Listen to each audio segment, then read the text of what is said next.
దేవుని నామానికి మహిమ కలుగును గాక. ఒక చిన్న విషయం మాట్లాడదామని మరలా నేను ఈ వీడియో పెడుతున్నాను. దయచేసి కొన్ని విషయాలు మీరు గమనించాలని నేను కోరుకుంటున్నాను. ఈ లోకం నువ్వు ఏడుస్తుంటే చూడాలని, ఈ లోకం నువ్వు బాధపడుతుంటే చూడాలని, ఈ లోకం నువ్వు కన్నీరు కార్చి విలపిస్తుంటే చూడాలని, ఈ లోకం నువ్వు కృంగిపోతే చూడాలని, ఈ లోకం నువ్వు గాయపరచబడితే చూసి నవ్వాలని, ఈ లోక తీరు, ఈ లోకం నీకు యాక్సిడెంట్ అయితే చూడాలని, ఈ లోక ఆ తీరు, ఈ యొక్క లోకం సంపూర్ణంగా నువ్వు పతనమైతే చూడాలని, ఈ లోక తీరు సంపూర్ణంగా అన్ని విషయాల్లో నాశనకరమైన పరిస్థితుల్లో నువ్వు ఉంటే చూసి నవ్వాలని, ఈ లోకం నిశ్చయముగా నువ్వు అవమానించబడుతుంటే చూసి ఆనందించాలని, ఈ లోకం నిశ్చయముగా అన్ని విషయాల్లో నిన్ను పట్టించి నిన్ను గేల్చేసి నిన్ను అవమానపరచాలని నిశ్చయముగా ఎదురు చూస్తుంది. ఇదంతా కూడా లోక తీరు. లోకం ఎప్పుడు కూడా మనం నాశనం అవ్వాలని, పతనం అవ్వాలని, కృంగిపోవాలని, ఏడవాలని, దారిద్ర్యంలో ఉండాలని ఈ లోకం ఎప్పుడు కూడా కంప్లీట్గా కోరుకుంటుంది. అయితే ఇది లోకంలో ఉంది అంటే ఓకే, బాధ లేదు. ఎందుకంటే అది లోక తీరు కాబట్టి, లోకంలో ఉన్న అలవాటు కాబట్టి మనం కుంగిపోతేనో, గాయపరచబడితేనో, నాశనం అవుతానో, పతనం అవుతానో, లేదా మనం అన్ని విధాలుగా దెబ్బతింటానో, లేదా సర్వ ఆస్తులన్నీ కోల్పోతేనో, లేదంటే ఇంకోటి ఇదంతా కూడా లోక తీరు అయితే ఓకే. నేను హైందవ సహోదరులు అంటలేదు, ముస్లిం సహోదరులు అంటలేదు. ఎందుకంటే నాకు తెలిసినంత వాటికి వాళ్ళలో ఉండకపోవచ్చు ఈ భేదం. కానీ నిశ్చయంగా చెప్తున్నాను, క్రైస్తవుల్లో ఉంది ఎక్కువ. క్రైస్తవుల్లో ఖచ్చితంగా ఉందని నేను కొంతమందిని చూశాను. అందుకనే చెప్తున్నాను. మనం విన్న వాటిని, చూసిన వాటిని చెప్పాలని ప్రకటన గ్రంథం తెలియజేస్తూ ఉంది. సహోదరులారా, ఎవరో పడిపోతేనో, ఎవరో నాశనం అయితేనో, ఎవరో పతనం అయితేనో, ఎవరో సర్వాస్తులను నమ్ముకుంటేనో, రోడ్డున పడితేనో, ఎవరో గాయపరచబడితేనో, ఎవరో నిశ్చయముగా రోడ్డుకు వస్తేనో కంప్లీట్గా ఇంకేం లేకుండా చేతులు ఏమి ఉట్టివాడిగా మిగిలిపోతాను. ఒకవేళ నువ్వు నవ్వుతున్నావేమో, సంతోషిస్తున్నావేమో, ఆనందిస్తున్నావేమో, గుర్తుపెట్టుకో. ఖచ్చితంగా మనం అటువంటి వారిని చూసి నవ్వి, ఆనందించి, సంతోషించి గేలి చేస్తే అదే పరిస్థితి మనకు కూడా రావచ్చు. లోక తీరు అనేది క్రైస్తవుల్లో ఉండటం మంచిది కాదు. లోకంలో ఉన్నది మనలో ఉండటం అనేది మంచిది కాదు. కాబట్టి అందుకే వాక్యంలో రాయబడింది, లోకంలో ఉన్నవాడు కంటే మనలో ఉన్నవాడు గొప్పవాడని, ఆయన నజరేయుడైన యేసుక్రీస్తు ప్రభువారని, ఆయన రక్తంలో కడగబడిన మనం, ఆయన రక్తంలో శుద్ధీకరించబడిన మనం ఈరోజు ఎలాగున్నాం? ఎదుటి వారిని చూసి ఎక్కిరించటం, ఎగతాళి చేయటం, గేలిగా మాట్లాడటం, చిన్నచూపు చూడటం, అవమానించటం, ఏమండి, రకరకాలమైన పరిస్థితులు చేస్తున్నారు కదా. అయితే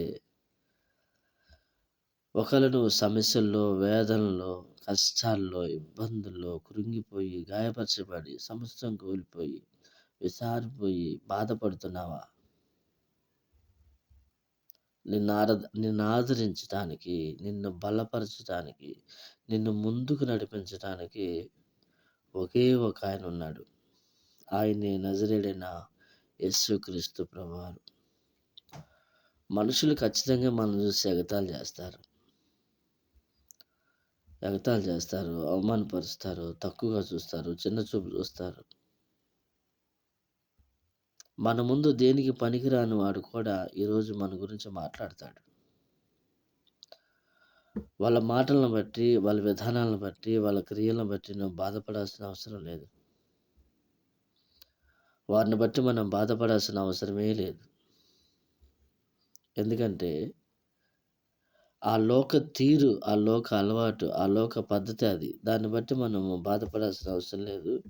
నిన్ను నన్ను శాశ్వతంగా ప్రేమించే యేసు ప్రభువారు మనకుండగా మనం ఎందుకు భయపడాలి? యోహాను సువార్తలో యేసు ప్రభువారు కొన్ని మాటలు చెప్పాడు. వాటిని మీ ముందు ఉంచాలని ఆశ కలిగున్నాను. యోహాను సువార్త 3వ అధ్యాయం 16వ వచనం.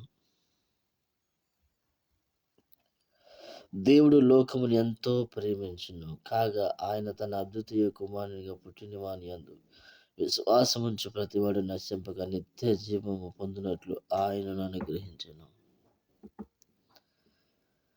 దేవుడు లోకములో ఉన్న ప్రతి వ్యక్తిని ప్రేమిస్తున్నాడు. కానీ లోకములో ఉన్న ప్రతి వ్యక్తి ఈరోజు దేవుణ్ణి ప్రేమిస్తున్నాడా? లోకములో ఉన్న నీవు తోటి సహోదరుని చూసి ఎగతాళి చేస్తున్నావు. తోటి సహోదరుని చూసి ఎగతాళి చేస్తున్నావు. వాళ్ళు గాయపరచబడితే ఆనందిస్తున్నావు. వాళ్ళు బాధపడితే ఆనందిస్తున్నావు. వాళ్ళు నష్టపోతే ఆనందిస్తున్నావు. వాళ్ళు పనిలో, వ్యాపారంలో, ఏమంటే ఆస్తులు ప్రతి దాంట్లో నష్టపోతే నువ్వు ఆనందిస్తున్నావు, సంతోషిస్తున్నావు. ఒకసారి ఆలోచించు. దేవుడు లోకమును ఎంతో ప్రేమించినట్టు లోకమును కాదు, లోకములో ఉన్న వ్యక్తిని దేవుడు ప్రేమిస్తున్నాడు. లోకంలో ఉన్న వ్యక్తిని దేవుడు సంపూర్ణంగా ప్రేమిస్తున్నాడు. కానీ లోకం మాత్రం అనగా లోకంలో ఉన్న వ్యక్తి మాత్రం దేవుని బిడ్డల్ని ప్రేమించలేకుండా పోతున్నారు. పైకేమో మేము దేవుడి పిల్లలు అని చెప్తున్నారు.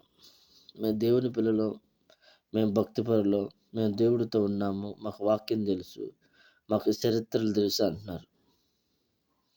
చరిత్రలు తెలుసు, వాక్యం తెలిసినోడు ఏం చేయాలి?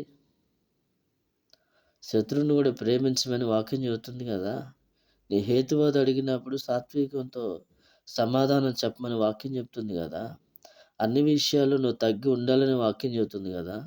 దీన మనస్సు అనే వస్త్రాన్ని నువ్వు ధరించుకోవాలని వాక్యం చెప్తుంది కదా. ఆశా నిగ్రహం అనేది ఉండాలని వాక్యం చెప్తుంది కదా.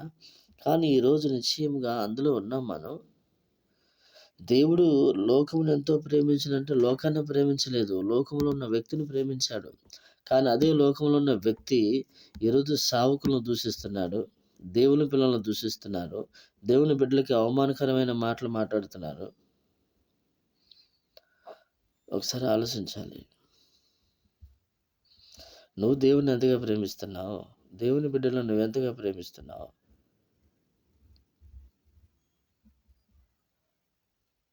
ఈరోజు ప్రతి ఒక్కళ్ళు సావుకులే. సేవ చేయాలి, మంచిదే, చేయండి. అందరి చేత సేవ జరగాలి. కక్ష చేతనే సరే సేవ జరగాలి.